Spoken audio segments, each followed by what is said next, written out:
Good evening everyone, welcome to my নিরুদ্দেশ যাত্রা YouTube channel, Facebook page. আজকে আমি তোমাদের সাথে আলোচনা করব ক্লাস 9 সিবিএসসি বোর্ড সিলেবাস আমাটি ভেপু উপন্যাসের 15 নম্বর অধ্যায় নিয়ে। এর আগের ভিডিওতে আমি 14 নম্বর অধ্যায় অর্থাৎ রাজপুত্র অজয় ওই চ্যাপ্টারটা নিয়ে আলোচনা করেছিলাম। আজকে আমি তোমাদের সাথে আলোচনা করব 15 নম্বর অধ্যায় খয়ের ভেজা কালি। এই অধ্যায়টা নিয়ে আজকে আমি তোমাদের সাথে আলোচনা করব। আমি লাইন বাই লাইন পড়ে তোমাদের এই চ্যাপ্টারের বিষয়বস্তুটা বুঝিয়ে দিচ্ছি এবং ইম্পর্টেন্ট কী কী কোশ্চেন আসতে পারে সেটা নিয়েও পড়াতে পড়াতে আমি আলোচনা করে দেব। তোমরা একটু আমার সাথে থাকো, আমার চ্যানেলটাকে সাবস্ক্রাইব করো। যারা ভিডিওটা দেখছো তারা প্রথম থেকে শেষ অবধি ভিডিওটা দেখো, আর তোমরা এভাবেই আমার পাশে থাকো। আমার চ্যানেলটাকে সাবস্ক্রাইব করো, বন্ধুদের সাথে শেয়ার করো, যাতে তোমাদের জন্য আরও ভালো ভালো ভিডিও রেডি করতে পারি। তাহলে কথা না বাড়িয়ে আমি চলে যাচ্ছি ক্লাসে, ফলো করো আমার ক্লাসটা। 15 নম্বর অধ্যায় আমাটি ভেপু উপন্যাসের খয়ের ভেজা কালি। এখানে আমরা কি দেখতে পাচ্ছি দেখো। প্রথম প্রথম যখন হরিহর কাশী হইতে আসিল, তখন সকলে বলিত তাহার ভবিষ্যৎ বড় উজ্জ্বল। এ অঞ্চলে ওরকম বিদ্যা শিখিয়া কেহ আসে নাই। এই লাইনটা আন্ডারলাইন করো, ওরকম বিদ্যা শিখিয়া কেহ আসে নাই। কার সম্পর্কে এরকম কথা বলা হয়েছে? হরিহরের সম্পর্কে কারা বলতো? এই অঞ্চলের লোকেরা বলতো, কারণ সে কাশী থেকে যখন এসেছিল। ঠিক আছে। তাহার বিদ্যার সুখ্যাতি সকলের মুখে ছিল। তাহার বিদ্যার সুখ্যাতি সকলের মুখে ছিল। সকলে বলিত সে এইবার একটা কিছু করিবে। সর্বজয়াও ভাবিত শীঘ্রই উহারা তাহার স্বামীকে ডাকাইয়া একটা ভালো চাকুরি দিবে। কাহারা চাকরি দেয় সে সম্বন্ধে তাহার ধারণা ছিল কুয়াশাচ্ছন্ন সমুদ্র বক্ষের মতো অস্পষ্ট। অর্থাৎ সর্বজয়ার মনের মধ্যে ধারণা ছিল যে কেউ একটা ডেকে তার স্বামীকে চাকরি দেবে, কিন্তু কারা চাকরি দেবে বা কারা চাকরি দেয় সেই সম্পর্কে সর্বজয়ার মনের মধ্যে ধারণাটা কুয়াশাচ্ছন্ন ছিল। মানে কুয়াশার মধ্যে আমরা যেমন কিছু ঠিকঠাকভাবে দেখতে পাই না, সেরকমই ধোঁয়াশা টাইপের ছিল, ঠিকঠাক কিছু জানতো না, অস্পষ্ট ছিল। কিন্তু মাসের পর মাস, বৎসরের পর বৎসর করিয়া বহুকাল চলিয়া গেল। লাইনটা আন্ডারলাইন করো, বহুকাল চলিয়া গেল। ঘরের পোকা কাটা কপাট দিন দিন আরও জীর্ণ হইতে চলিল। কড়িকাঠ আরও ঝুলিয়া পড়িতে চাহিল। আগে যাও বা ছিল তাও আর সব থাকিতেছে না। তবুও সে একবারে আশা ছাড়ে নাই। হরিহরও বিদেশ হইতে আসিয়া প্রতিবারই একটা একটা আশার কথা এমনভাবে বলে যেন সব ঠিকঠাক, অল্পমাত্র বিলম্ব আছে। অবস্থা ফিরিল বলিয়া, লাইনটা আন্ডারলাইন করো, অবস্থা ফিরিল বলিয়া। দেখো লাইনটার শেষে একটা বিস্ময়বোধক চিহ্ন রয়েছে। অর্থাৎ এরকম কথা হরিহর যখনই বাইরে থেকে আসে, বিদেশ থেকে এসে এরকম একটা আশ্বাস দেয়। কিন্তু দিনের পর দিন যাচ্ছে, মাসের পর মাস যাচ্ছে, বছরের পর বছর যাচ্ছে, বাড়ির অবস্থা পরিস্থিতি একটু একটু করে খারাপ হচ্ছে, কিন্তু তাদের অবস্থা কিন্তু ফিরছে না। কিন্তু হয় কই, হরিহর বাড়ি হইতে গিয়াছে প্রায় 2-3 মাস। 2-3 মাস হয়ে গেল হরিহর বাড়ি থেকে গিয়েছে। টাকা কড়ি খরচপত্র অনেক দিন পাঠায় নাই। অর্থাৎ হরিহর বাইরে থাকলে বাড়িতে টাকা পয়সা পাঠাতো, কিন্তু 2-3 মাস হলো গেছে, টাকা পয়সা কিছুই খরচপত্র বাড়িতে পাঠায়নি। দুর্গা অসুখে ভুগিতেছে একটু বেশি। খায় দায়, অসুখ হয়, 2 দিন একটু ভালো থাকে, হঠাৎ একদিন আবার হয়। অর্থাৎ দুর্গা কি খাওয়া দাওয়া করছে, 2 দিন ভালো থাকছে, আবার অসুখে পড়ছে। ঠিক আছে, এরকমভাবে যাচ্ছে। দুর্গা একটা ছোট্ট মানকচু কোথা হইতে জোগাড় করিয়া আনিয়া রান্নাঘরে ধর্না দিয়া বসিয়া থাকে। তাহার মা বলে, তোর হলো কি দুর্গা? আজ কি বলে ভাত খাবি? কাল সন্ধেবেলাও তো জ্বর এসেছে। দুর্গা বলে, তা হোক মা, সে জ্বর বুঝি, একটু তো মোটে শীত করলো, তুমি এই মানকচুটা ভাতে দিয়ে 2টো ভাত। তাহার মা বলে, অসুখ হয়ে তোর খাই খাই বড্ড বেড়েছে, আজ আর কাল ভালো যদি থাকিস তো পরশু বরং দেব। অর্থাৎ দুর্গা একটু মায়ের কাছে ভাত খেতে চাইছে। এই জায়গাটা দেখো, খুবই কষ্ট লাগবে পড়লে বা শুনলে, অনুভব করলে। যেটা হচ্ছে দুর্গার শরীরটা দিন দিন ভালো যাচ্ছে না, একটু একটু করে দুর্গা অসুস্থ হচ্ছে, আবার ঠিক হচ্ছে। কোথা থেকে দুর্গা একটা মানকচু নিয়ে এসেছে, এনে তার রান্নাঘরে তার মায়ের কাছে দিয়ে বলছে, মা এটা দিয়ে আমি একটু ভাত খাবো। তার মা বলছে, কাল রাতেই তো জ্বর এসেছিলো, বলে কালকে রাতে তো একটু গায়ে শীত করলো, সে অল্প একটু জ্বর, তো যাই হোক তুমি আমাকে একটু দুটো ভাত দাও মানকচু দিয়ে। তার মা বলছে যে অসুখ হয়ে তোর খাই খাই বড্ড বেড়েছে, লাইনটা আন্ডারলাইন করো, অসুখ হয়ে তোর খাই খাই বড্ড বেড়েছে। কে কাকে কখন এমন কথা বলেছিল, প্রশ্ন আসতে পারে। তাই আজকে যদি ভালো থাকে তাহলে কাল পরশু দুটো দেব। অনেক কাকতি মিনতির পর পর না পারিয়া শেষে দুর্গা মানকচু তুলিয়া রাখিয়া দেয়। খানিকটা চুপ করিয়া বসিয়া থাকে, আপন মনে বলে, আজ খুব ভালো আছি, কাল আর জ্বর আসবে না আমার। ওবেলা দুখানা রুটি আর আলু ভাজা খাবো। একটু পরেই হাই ওঠে, সে জানে ইহা জ্বর আসার পূর্ব লক্ষণ। তবুও সে মনকে বুঝায়, হাই উঠুক, এমনি তো কত হাই ওঠে, জ্বর আর আসবে না। ক্রমে শীত করে, রৌদ্রে গিয়া বসিতে ইচ্ছা হয়। সে লুকাইয়া গিয়া রৌদ্রে বসে, পাছে মা টের পায়।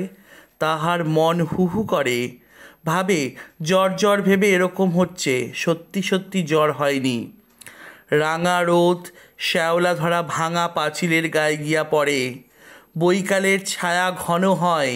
দুর্গার মনে হয় অন্যমনস্ক হইয়া থাকিলে জ্বর চলিয়া যাইবে। অপুকে বলে, বস দিকি একটু আমার কাছে, আয় গল্প করি, লাইনটা আন্ডারলাইন করো, বস দেখি একটু আমার কাছে, আয় গল্প করি। কে বলেছিল? দুর্গা বলেছিল। কাকে বলেছিল? অপুকে বলেছিল। কখন দুর্গা অপুকে এমন কথা বলেছিল? কেন বলেছিল? কারণ অপুর সাথে গল্প করলে ও একটু অন্যমনস্ক হয়ে থাকবে, ওর জ্বরটা ফিল হবে না। সন্ধেবেলা যখন ছায়া পড়েছিল তারপরে গল্প ভালো করিয়া শেষ হইতে না হইতেই দুর্গা জ্বরের ধমকে আর বসিতে পারে না, উঠিয়া ঘরের মধ্যে কাঁথা মুড়ি দিয়া শোয়ে। আজকাল বাবা বাড়ি নাই, অপুকে আর খুঁজিয়া মেলা দায়। বই দপ্তরের ঘুণ ধরিবার জোগাড় হইয়াছে। সকালে সেই যে এক পুটুলি কড়ি লইয়া বাহির হয়, আর ফেরে একেবারে দুপুরে ঘুরিয়া গেলে খাইবার সময়। তাহার মা বকে, ছেলের না নিকুচি করেছে, তোমার লেখাপড়া একেবারেই ছিকে উঠল, বলে না তোমার লেখাপড়া আর হবে না, একেবারে ছিকে উঠল। অপুকে বলে, এবার বাড়ি এলে সব কথা বলে দেব, দেখো তখন তুমি, লাইনটা আন্ডারলাইন করো, বাড়ি এলে সব কথা বলে দেব, দেখো তখন তুমি। কে কার সম্বন্ধে এমন কথা বলেছিল, কাকে বলবে বলেছিল, অর্থাৎ সর্বজয়া এই কথাগুলো অপুর সম্পর্কে অপুকে বলেছিল যে তার বাবা যখন বাড়ি আসবে তখন তার বাবাকে এমন কথা সব বলে দেবে, অপু যা যা করে সব নালিশ করবে, ঠিক আছে। অপু ভয় ভয় দপ্তর লইয়া বসে, বইগুলো খুলিয়া চারিদিকে ছড়ায়। মাকে বলে, একটু খয়ের দাও মা, আমি দোয়াতে কালি দেব। পরে সে বসিয়া হাতের লেখা লিখিয়া রৌদ্রে দেয়। শুকাইয়া গেলে খয়ের ভিজানো কালি চকচক করে। অপু মহা খুশির সহিত সেদিকে চাহিয়া থাকে, ভাবে আর একটু খয়ের দাও, আর একটু খয়ের দেব কাল থেকে। ওহ, কি চকচক করছে দেখো একবার। পানের বাটা হইতে মাকে লুকাইয়া বড় এক খণ্ড খয়ের লইয়া কালির দোয়াতে দেয়। পরে লেখা লিখিয়া শুকাইতে দিয়া কতটা আজ জলজল করে দেখিবার জন্য কৌতূহলের সহিত সেদিকে চাহিয়া থাকে। মনে হয়, আচ্ছা যদি আর একটু দিই, এই লাইনটা আন্ডারলাইন করো, আচ্ছা যদি আর একটু দিই, ঠিক আছে। অর্থাৎ অপু লেখার জন্য দোয়াতে কালি দেয় এবং কালি দিয়ে সেগুলো যখন লেখে সেই লেখাগুলো চকচক করে, এটা দেখতে খুব ভালো লাগে। সেই লেখাগুলো রোদ্রে আবার শুকোতে দেয় এবং দেখে যে কতটা চকচক করছে, আবার ভাবে কালকে আবার আরেকটু কালি দেবো, তাহলে আরেকটু চকচক করবে, ঠিক আছে। দেখি এবারে এই জন্য কৌতূহল হয়ে থাকে ও সেই, ঠিক আছে, খয়ের ভেজা কালি দিয়ে লেখা লিখলে। এদিকে মার কাছে ধরা পড়িয়া যায়। মা বলে, ছেলের লেখার সঙ্গে খোঁজ নেই, কেবল ডেলা ডেলা খয়ের রোজ দরকার, রেখে দে খয়ের, ঠিক আছে। ধরা পড়িয়া অপু একটি অপ্রতিভ হইয়া বলে, খয়ের নইলে কালি হয় বুঝি? আমি বুঝি এমনি এমনি? অপু বলে, খয়ের না থাকলে আমি লিখবো কী করে? কালি হয় বুঝি? আমি কি এমনি এমনি লিখবো? না, খয়ের নইলে কালি হবে কেন? ওই সব রাজ্যের ছেলে আর লেখাপড়া করছে না, তোদের শের ক্ষয়ের রোজ জোগাড় করছে যে দোকানে, যোগান হয়ে রয়েছে যে দোকানে। তখন সর্বজয়া বলে কি রাজ্যের ছেলে মেয়ে কি আর লেখাপড়া করছে না, তোর মতো এরকম এত এত ক্ষয়ের সবার দরকার হয়, এরকমভাবে অপুকে বুঝিয়ে বলে আর কি, বকা দিয়ে বলে। অপু বসিয়া বসিয়া একখানা খাতায় নাটক লেখে। ভালো করে দেখো, অপু বসিয়া বসিয়া একখানা খাতায় নাটক লেখে। বহু লিখিয়া সে খাতা প্রায় ভরাইয়া ফেলিয়াছে। মন্ত্রীর বিশ্বাসঘাতকতায় রাজা রাজ্য ছাড়িয়া বনে যায়, রাজপুত্র নীলাম্বর ও রাজকুমারী অম্বা বনের মধ্যে দস্যুর হাতে পড়ে, ঘোর যুদ্ধ হয়, পরে রাজকুমারীর মৃতদেহ নদীর তীরে দেখা যায়। এই যে অপু নাটকটা লিখেছে, সেই নাটকের যে কাহিনীটা অপু লিখেছে, সেই কাহিনীটা কিন্তু অপুর মনের মধ্যে আমরা দেখেছি। সেই যাত্রা দেখা, যে আগের অধ্যায়ে আমরা পড়েছিলাম রাজপুত্র অজয়, সে যাত্রা দেখতে গেছিল অপু, সেই যাত্রায় যে ঘটনাটা দেখেছিল সেই কাহিনীর খানিকটা ছাপ কিন্তু এই নাটকের মধ্যে পড়তে আমরা দেখতে পাই। কি লিখেছে? বহু লিখিয়া সে খাতা ভরাইয়া ফেলে। কি নাটকটা যে লিখেছে সেটা লিখে লিখে সে খাতা ভরিয়ে ফেলেছে। কি গল্পটা? মন্ত্রীর বিশ্বাসঘাতকতায় রাজা রাজ্য ছাড়িয়া বনে যায়। সেই নাটকেও কিন্তু আমরা দেখেছিলাম বিশ্বস্ত মন্ত্রীর বিশ্বাসঘাতকতায় রাজা স্ত্রী পুত্রকে নিয়ে বনের মধ্যে ঘুরে বেড়াচ্ছে, ঠিক আছে। রাজপুত্র নীলাম্বর ও রাজকুমারী অম্বা বনের মধ্যে দস্যুর হাতে পড়েন, সেখানেও আমরা দেখেছিলাম রাজপুত্র অজয় ও রাজকুমারী ইন্দুলেখা বনের মধ্যে ঘুরে বেড়াচ্ছে। এখানে শুধু অ্যাড করেছে দস্যুর হাতে পড়েন। ঘোর যুদ্ধ হয়, পরে রাজকুমারীর মৃতদেহ নদীর তীরে দেখা যায়। ওখানেও আমরা কিন্তু ইন্দুলেখার মৃতদেহ, বিষ ফলকে ইন্দুলেখা মরে গেছিল, ইন্দুলেখার মৃতদেহ নদীর ধারে পেয়েছিল। এখানেও কাহিনীটা কিন্তু অনেকটা সেম ছাপেরই কাহিনী অপু লিখেছে, ঠিক আছে। নাটকে সতু বলিয়া একটি জটিল চরিত্র সৃষ্টি হইবার অল্প পরেই বিশেষ কোনো মারাত্মক দোষের বর্ণনা না থাকা সত্ত্বেও প্রাণদণ্ডে দণ্ডিত হয়। অর্থাৎ নাটকে সতু বলেও একটা চরিত্র, জটিল চরিত্রের সৃষ্টি করে, ঠিক আছে। অল্প পরেই কোনো বিশেষ কোনো মারাত্মক দোষ না থাকার কারণেও তাকে প্রাণদণ্ডে দণ্ডিত করা হয়, মানে শাস্তি দেওয়া হয়, মৃত্যুদণ্ড আর কি। নাটকের শেষ দিকে রাজপুত্রী অম্বার নারদের বরে পুনর্জীবন প্রাপ্তি ও বিশ্বস্ত সেনাপতি জীবনকেতুর সহিত তাহার বিবাহ প্রভৃতি ঘটনার বর্ণনা। আর নাটকের শেষের দিকে কি রয়েছে? রাজপুত্রীর নাম কি? অম্বা।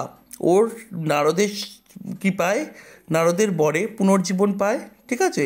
আর কি? বিশ্বস্ত সেনাপতি জীবনকেতুর সহিত তার বিবাহ হয়, ঠিক আছে। এই বর্ণনা দিয়ে অপু নাটক লিখেছিল। আচ্ছা, দপ্তরে একখানা বই আছে, বইখানার নাম চরিতমালা।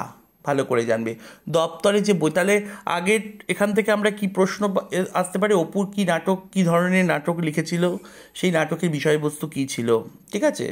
কি দিয়ে লিখেছিল? খয়ের ভেজা কালি দিয়ে লিখেছিল। খালিটা অপু কীভাবে ব্যবহার করতো, ওরমভাবে লিখবে। লেখাটা চকচক করার জন্য একটা কোশ্চেন আসতে পারে, কি ধরনের নাটক লিখেছিল এবং নাটকের অপু কি ঘটনাটা, যে নাটকের বিষয়বস্তুটা কী ছিল, এটা, ঠিক আছে। সেই নাটকে অপুর কিসের ছাপ পড়েছিল? তার যাত্রা যে দেখেছিল, রাজপুত্র অজয় যে যাত্রাটা দেখেছে, রাজপুত্র অজয় চ্যাপ্টারে আমরা যে যাত্রাপালাটা দেখেছিলাম, ঠিক আছে, সেই যাত্রার ছাপ পড়েছিল সেই নাটকের মধ্যে। দপ্তরে একখানা বই আছে, বইখানার নাম চরিতমালা। তাহলে বইটা, দপ্তরে থাকা বইয়ের নাম কি ছিল? চরিতমালা। লেখা আছে ঈশ্বরচন্দ্র বিদ্যাসাগর প্রণীত। চরিতমালাকে লিখেছিলেন ঈশ্বরচন্দ্র বিদ্যাসাগর, মনে রাখবে, পুরনো বই। তাহার বাবা নানা জায়গা হইতে ছেলের জন্য বই সংগ্রহ করিবার বাতিক আছে, কোথা হইতে একখানা আনিয়াছিল। অপু মাঝে মাঝে খানিকটা খুলিয়া পড়িয়া থাকে। বইখানাতে যাদের গল্প আছে সে ওই রকম হইতে চায়। অর্থাৎ ওই চরিতমালা বইতে যাদের গল্প লেখা আছে সেই গল্পগুলো পড়ে অপু সেরকম হতে চায়, ঠিক আছে। কারণ অপুর মধ্যে একটা আমরা স্বভাব আছে, অপুর যে জিনিসটার প্রতি মনটা আকর্ষণ করে অপু সেটাই হতে চায়। যেমন অপু যখন গুরু মহাশয়ের কাছে পড়তে যেত, তখন যখন অপু সাবিত্রী পাহাড়ের গল্প শুনেছিল, অপু শুনেছিল একটা প্যারা বলে একটা ভালো জিনিস আছে, খাবার জিনিস, অপু মনে করেছিল বড় হলে সে প্যারা কিনে খাবে। অপুর মনে হয়েছিল আবার কি, সে বড় হলে সে তামাকের দোকান করবে, ঠিক আছে। তো তারপরে আবার আমরা এই আগের চ্যাপ্টারই আমরা দেখতে পেয়েছি অপু বড় হলে কি কোথায় যাবে, যাত্রা দলে ও যুক্ত হবে চিন্তা ভাবনা করেছিল। এখানে অপুর ওই চরিতমালা বইটা পড়ে চরিত্রগুলোকে খুব ভালো লেগেছিল, অপু বড় হলে তাদের মতনই হবে। ঠিক আছে, এই হলো আজকের অধ্যায় খয়ের ভেজা কালী। এখানে চ্যাপ্টারটার মধ্যে আমরা শুধু একটাই জিনিসই দেখলাম যে দুর্গার জ্বর আসছে মাঝে মাঝেই, দুর্গার জ্বরের ব্যাপারটা, তারপরে দুর্গার মৃত্যুর ব্যাপারটা কিন্তু আমরা পড়ব বাঁশবাগানের মাছ পরের অধ্যায়ে গিয়ে। ঠিক আছে, পরের অধ্যায়টা খুবই কষ্টের অধ্যায়, এবং সেই অধ্যায়টা পড়া এবং সেই অধ্যায় শেষে আমরা দুর্গার মৃত্যু পাবো। এবং অপেক্ষা করো, পরের অধ্যায়ের ভিডিও আমি নিয়ে আসবো। ঠিক আছে, খয়ের ভেজা কালী এই অবধি। এই চ্যাপ্টার থেকে যা যা কোশ্চেন আসতে পারে এবং যা যা ইম্পর্টেন্ট জায়গা আছে আমি তোমাদের সাথে আলোচনা করে দিলাম। আশা করি তোমাদের বুঝতে কোনো অসুবিধা হবে না। তারপরেও যদি কিছু অসুবিধা হয় আমার সাথে যোগাযোগ করতে পারো। আমার হোয়াটসঅ্যাপ নাম্বার ডেসক্রিপশানে দেওয়া রয়েছে, তোমরা যখন ইচ্ছে সেই নাম্বারে ফোনও করতে পারো, হোয়াটসঅ্যাপও করতে পারো, আমাকে মেল করতে পারো, এবং তোমরা যখন ইচ্ছা আমার সঙ্গে কানেক্ট হতে পারো, যোগাযোগ করতে পারো। তোমাদের জন্যই আমার এই ভিডিওগুলো রেডি করা। তাহলে আমার ভিডিওগুলো তোমরা বন্ধুদের মাঝে একটু শেয়ার করো, তোমরা সাবস্ক্রাইব করো, চ্যানেলটাকে ছড়িয়ে দাও, যাতে তোমাদের জন্য আরও ভালো ভালো ভিডিও রেডি করতে পারি। আজকে এই অবধি, সবাই ভালো থেকো, সুস্থ থেকো, সাবধানে থেকো। চলো, বাই।